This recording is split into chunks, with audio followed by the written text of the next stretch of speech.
Émile Cioran nació el 8 de abril en el año 1911 y murió el 20 de junio de 1995. Es un filósofo francés de origen rumano.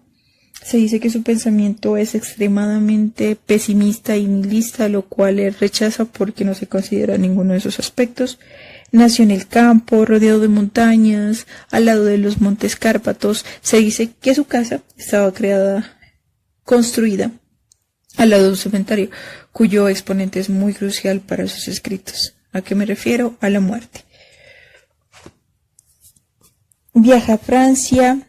En el año 1937 se dedica a transitarla en bicicleta. De hecho, es una de las cosas que más le apasionan, viajar en bicicleta y leer. Sus libros siempre están manchados por el concepto o la concepción del fracaso. Uno de sus libros más importante es El silogismo de la amargura, publicado en 1952, Historia y Utopía en el año 1960, La caída del tiempo en el 1964, Asiago de Miurgo en el 1969, Del inconveniente de haber nacido, que es el texto central del cual vamos a hacer la exposición, publicado en el año 1973. Aquí el escepticismo será una estrategia como un método de trabajo, como una lógica de todos sus textos. El suicidio será como una especie de personaje con el cual dialoga e interroga para conocer las posibilidades del sentido de la existencia del mundo. El atrevimiento de separar los estados que se muestran en el libro. ¿A dónde quiero llegar? Cioran hablaba de que es un fragmento, es decir, que cada aforismo representaba un estado de ánimo, que por lo general pues giraban en torno al libro del inconveniente de haber nacido. Entonces encontramos al Cioran demasiado crudo, demasiado violento, hasta a veces optimista, irónico, bromista, aburrido, melancólico. Entonces iniciaré hablando del Cioran crudo. Para entender al Cioran crudo, o para manifestar, o para tratar de representarlo, hemos escogido algunos aforismos. La dinámica que utilizaré es que contaré alguna historia o algún ejemplo, esto a modo de que me comprendan o para hacerme entender y ver si hice una buena lectura del libro. El primero es: confesamos nuestras penas a otra persona solo para hacerla sufrir, para que cargue con ellas. Lo cierto es que muchas veces uno está perturbado con algún sufrimiento y buscamos el refugio en alguna persona. Cioran dirá que ese refugio es la necesidad de alivianarse ese peso. Entonces hablará con esa persona y esa persona sentirá el peso que tú sentías, e incluso tú sentirás una paz, una tranquilidad, y lo he sentido, me ha pasado. Entonces ahí está como la lógica de no es porque tú quieres estar o quieres o confías en el otro, sino porque quieres que el otro sienta eso que tú sientes. El segundo es: el sol tuvo que sentirse molesto cuando apareció el primer insecto, cambiar de domicilio cuando irrumpió el primer chimpancé. Lo cierto es que aquí no solo hay rechazo en cuanto al mismo hombre, sino a la vida animal. Se nota que protege o tiene bastante empatía en cuanto al medio ambiente. Siempre lo nombra. De hecho, dice que los árboles les cortan sus cabezas mientras los kioscos van alzando, y hace unas metáforas bien bonitas. Entonces ahí va representando el daño que le hace el hombre, el daño que hace la vida animal a la naturaleza. El tercero es: uno hace el mal, el otro lo recibe, pero si lo recibe es porque se ha acostumbrado a él, porque no puede prescindir de él, e inclusive lo desea. No sé si les ha pasado, pero cuando tenemos algún inconveniente con una persona, supongamos con un compañero que te afectó o te hizo daño, y tú le recibes ese daño y lo haces tuyo, y tú empiezas a estar pendiente de él. Es decir, por ejemplo, cómo se viste, cómo come, cómo habla, cómo camina, cómo se viste. Entonces, lo cierto es que tú le estás perteneciendo a él. De cierta manera, tú estás deseándolo prácticamente. En cierta medida sí lo comprendo así porque en muchos de los casos el amor es poco más frágil, en cambio el odio o el resentimiento tiende a durar o a generar lazos más fuertes. E incluso si uno lo dice, un enemigo con otro enemigo es un mismo hombre, es porque forman una relación bien fuerte. Ahora continuaremos con el llorón melancólico. Para ello escogí el siguiente aforismo. Mi facultad de decepción sobrepasa el entendimiento. Ella es quien me hace comprender a Buda, pero también es ella quien me impide seguirlo. Bueno, las líneas budistas eran bastante radicales. Era renunciar al deseo, renunciar a ese yo, lo cual para Cioran era muy difícil. Él decía que no podía renunciar a ese deseo, no podía renunciar a nada. Esas concepciones budistas eran renunciar a lo banal, destruir a ese yo para poder triunfar con ese yo. Entonces, en cambio, Cioran estaba totalmente sumergido en ese yo de deseos, de angustias, que era prácticamente lo que lo movía, lo que lo transformaba. Lo mismo le ocurrió con una religión que tenía también simbologías o aspectos filosóficos, el cual es el taoísmo, que se sumerge en una esfera de armonía consigo mismo, de tranquilidad. Para ello les muestro un fragmento de un libro que escribió Lao Tse, que es un filósofo también antiguo, el cual nació en el 551 a.C. aproximadamente.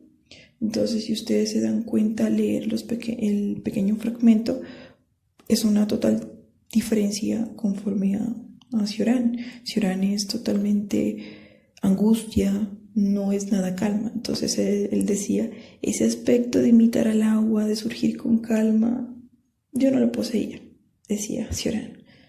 Era un hombre totalmente de un temperamento fuerte, histérico. Él se hacía llamar un epiléptico frustrado. Entonces, si bien al comparar esos dos aspectos o tres aspectos con Buda, el Tao y Cioran, son una cosa que difiere mucho. Ahora escogí otro aforismo. Lo que sé a los 60 años ya lo sabía a los 20. 40 años de un largo, superfluo trabajo de comprobación. Entonces aquí Cioran sea sincera, con la idea de que suicidarse no vale la pena. O como él lo dice, bueno, suicídate, pero de igual forma siempre lo harás demasiado tarde. Este aspecto es ciertamente que él sabía que aún le faltaba saber, conocer, leer, recorrer con su bicicleta. Entonces él vivía a través de todo ese proceso de comprobación y que a través de eso encontraría bastante alternativas para continuar con su vida, para soportar su existencia. ¿A través de qué? De sus escritos, de sus lecturas, de sus recorridos. Ahora vendrá el Cioran bromista e irónico, el sarcástico, el venenoso, le digo. El primero.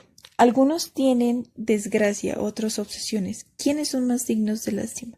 Lo cierto es que si no tenemos desgracias, en otros tendrán obsesiones. Los dos van a perturbarte, según la lógica de Cioran. Y ciertamente tiene razón. Cuando tienes una desgracia, obviamente sufres, y cuando tienes una obsesión, también sufrirás porque no la tienes o porque deseas poseerla. Luego viene el otro aforismo.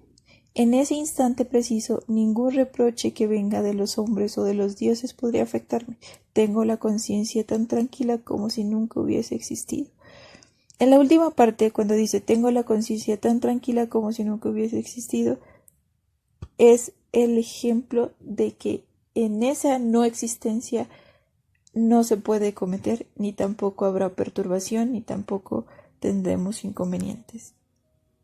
Lo cierto es que el hombre es demasiado prepotente en su aspecto, o demasiado bromista, porque él denota o manifiesta que su conciencia está totalmente sana, que nada lo vendrá a perturbar, de acuerdo al reproche del hombre o de los dioses. No está a merced de ellos. Luego sale con el aforismo de si el hastío del mundo confiriera por sí solo la santidad, no veo cómo yo podría evitar la canonización.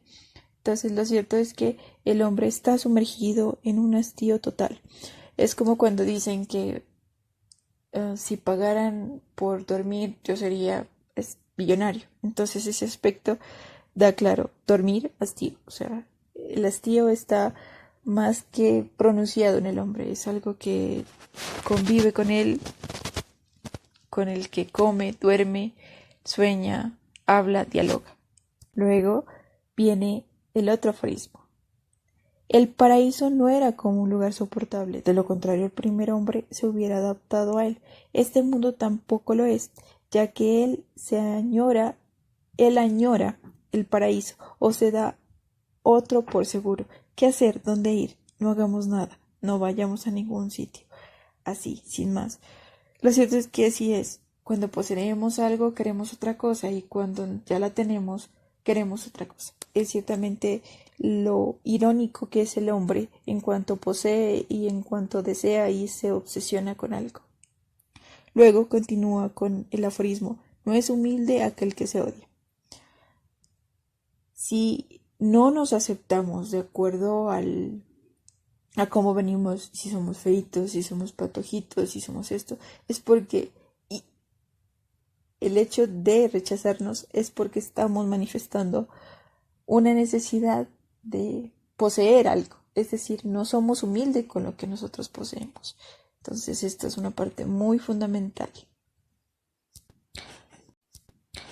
Ahora vendrá el Cioran escritor y lector. Para ello escogí el aforismo siguiente. El valor intrínseco de un libro no depende de la importancia del tema, sino los teológicos serían los más importantes, sino de la forma de abordar lo accidental y lo insignificante, de dominar lo ínfimo. Lo esencial no ha necesitado nunca del menor talento. Un libro debe desbordarte, dice Cioran, transformarte. Ese libro que tomes no tiene que dejarte así como estabas antes, ese debe violentarte, pero no en esa violencia física, sino en esa que te mueva, que te transforme, que te lleve a otros estados. Considero que esa es la escritura de Cioran y esa es la merecida lectura que le debemos hacer. Aquella que te desenvuelve de ese hilo con el que estabas, que más allá de desanimarte es más un ser especial capaz de construirte una visión con herramientas. Es así como vamos al Cioran místico y optimista, al siguiente estado de Cioran. Para representar a ese Cioran optimista, podría decirse místico, poético, he escogido el siguiente aforismo. Cuando se vuelve a ver a alguien después de muchos años, habría que sentarse uno frente al otro y no decir nada durante horas, para que el amparo del silencio, la consternación, pudiese saborearse a sí mismo. Aquí se denota una sensibilidad muy profunda en cuanto a Cioran. Muchos dicen que en muchas de las entrevistas que leí, en algunas de las entrevistas que leí, decía que siempre lo rechazaban o le decían, usted tiene la conciencia tranquila después de que usted está metiendo odio con su libro y todo eso, pero si bien encontramos este fragmento y es algo muy poético, algo muy, muy, muy sutil, de decir que las miradas socorran o que las miradas representen toda esa pena que ha sido el extrañarse o el no encontrarse después de tanto tiempo. Luego encuentro otro aforismo. Pero Elohim sabe que el día en que comiereis de ello vuestros ojos se abrirán. Apenas abiertos, el drama dio comienzo. Mirar sin comprender, eso es el paraíso. El infierno será, pues, el lugar donde se comprende demasiado. Lo cierto es que cuando estamos manipulados, con los ojos vendados, no miramos la realidad en la que nos encontramos y ciertamente nos encontramos con una tranquilidad y nos vemos que vivimos felices o vivimos bien, pero lo cierto es que cuando empezamos a comprender el mundo realmente, a verlo como con los ojos bien puestos, sin la vista gorda, sabemos que en la actualidad encontramos muchas situaciones complicadas una actualidad llena de violencia, llena de corrupción, llena de, de abandono, de contaminación, de destrucción. Entonces, esa es una parte muy importante. Entonces, mientras mantengamos los ojos cerraditos, encontraremos el paraíso. Mientras lo abramos, veremos claramente el infierno. Luego viene el otro aforismo.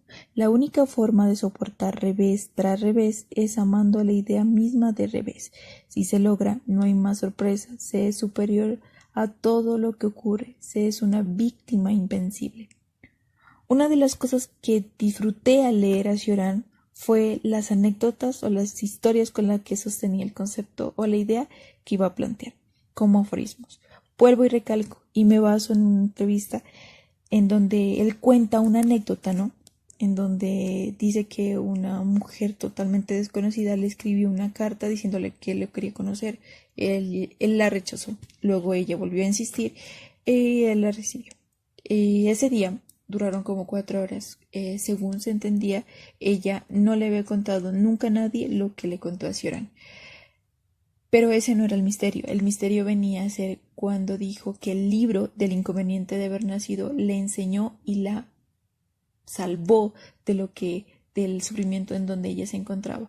Aquí es donde encuentro el concepto de que Cioran, más allá de mostrar una perturbación, un sufrimiento, también muestra estrategias, muestra alternativas, no soluciones, sino alternativas, caminos, podría decir, como de las líneas de fuga para poderse encontrar con otros. No necesariamente echarse al pierde y decir, bueno, ya esto no tiene solución o esto ya se acabó. No, Cioran también tiene algunas fuentes que permiten manejar y encontrar alternativas para poder vivir, para poder, él es un claro ejemplo. Él pudo haberse suicidado, pero el hecho de aceptar o de entender esa idea de suicidio fue la que le permitió convivir, fue la que permitió sostenerse y poder seguir viviendo. Ahora daremos paso a un concepto que no se ha manifestado aún, y es el del total rechazo al nacimiento, y se ha planteado una especie de análisis o contraposición a ese aspecto que tiene repelencia Cioran en cuanto al acontecimiento del nacer. Cioran nos dirá, no corremos hacia la muerte, huimos de la catástrofe del nacimiento. Luego dirá, haber cometido todos los crímenes, salvo el de ser padre. De hecho, recuerda un poema de Borges que dice que los espejos y la cópula son abominables porque multiplican el número de hombres. Lo cierto es que él no quiere ser parte o rechaza el nacimiento y a su vez tampoco quiere ser parte de construir una nueva vida para que tenga ese nacimiento. Entonces, aquí viene Peter Sloterdijk, es un filósofo y catedrático alemán que muestra que lo que quiere en sí manifestar Cioran en cuanto a la concepción de rechazo de nacimiento es excusar esa desgracia que gira en torno al ser o que gira en torno a las circunstancias en las que Cioran se ha manifestado. Para esto citará a Cioran. No me perdono el haber nacido. Es como si al insinuarme en este mundo hubiese profanado un misterio, traicionado algún compromiso de magnitud, cometido una falta de gravedad que no tiene nombre, pero a veces soy menos tajante. Nacer me parece una calamidad que, de no haberla conocido, haría de mí alguien inconsolable. Aquí es donde da la inventiva de ritual de lo que es el parto. Es como un concepto que planteará Peter en cuanto al conocer el texto del inconveniente de haber nacido de Cioran y sus procesos pues de estudios. Si bien entendemos que pues esa etapa y esa sensación ninguno de nosotros la recordará, solo hay como una manera de manifestar o de representar esa idea de cómo será la satisfacción de estar ahí dentro, cuidaditos, abrigaditos y alimentados. Y que cuando se nace debe ser algo incómodo de cierta manera. Entonces, Peter nos dirá que a medida que se es incómodo, también la experiencia de salir al exterior, de descubrir nuevos espacios, es algo majestuoso, porque pues tú si bien estabas ahí en el vientre cerradito, pero ya salir al mundo a ver, a observar, a sentir, a tocar, es algo también muy, muy bello. Para Cioran, ese pequeño momento, es decir, el proceso de nacer, de pasar por todo el, el, el, el, el nacimiento, es lo que a él lo perturbó, es decir, lo que ocasionó que él diga, no, esa parte del nacimiento es lo que hará de mi vida un sufrimiento y lo que hará de mí la construcción de esos textos. Entonces, aquí es donde Peter entenderá muchas cosas. Al salir al exterior, el niño presencia una libertad, dice Peter, y a su vez tendrá un apego a la vida. Apenas si la toca, ya se siente unido a ella, a la existencia. En lo que se concluye es que Cioran no se apegó a la vida, se apegó al vacío antes de nacer, al vacío, a la no existencia. Ciertamente sentía un espacio, una tranquilidad, una libertad eh, de, de vivir, de no existir, digámoslo así. Entonces él dirá, no haber nacido, de solo pensarlo, qué felicidad, qué libertad, qué espacio. Aquí está denotando ciertamente la libertad de la no existencia, es lo que dio ese rechazo a ese nacimiento, es lo que le permitió rechazar esa etapa de estar en ese estado antes de nacer y luego. Aquí Peter lo comprobaría todo y con un modo de conclusión, ¿no? El problema del apego de Cioran es de esa nada y de ese todo que se encuentra antes de nacer. Y culminó con un aforismo. Hubo un tiempo en que el tiempo no existía. El rechazo del nacimiento no es otra cosa que la nostalgia de ese tiempo anterior al tiempo.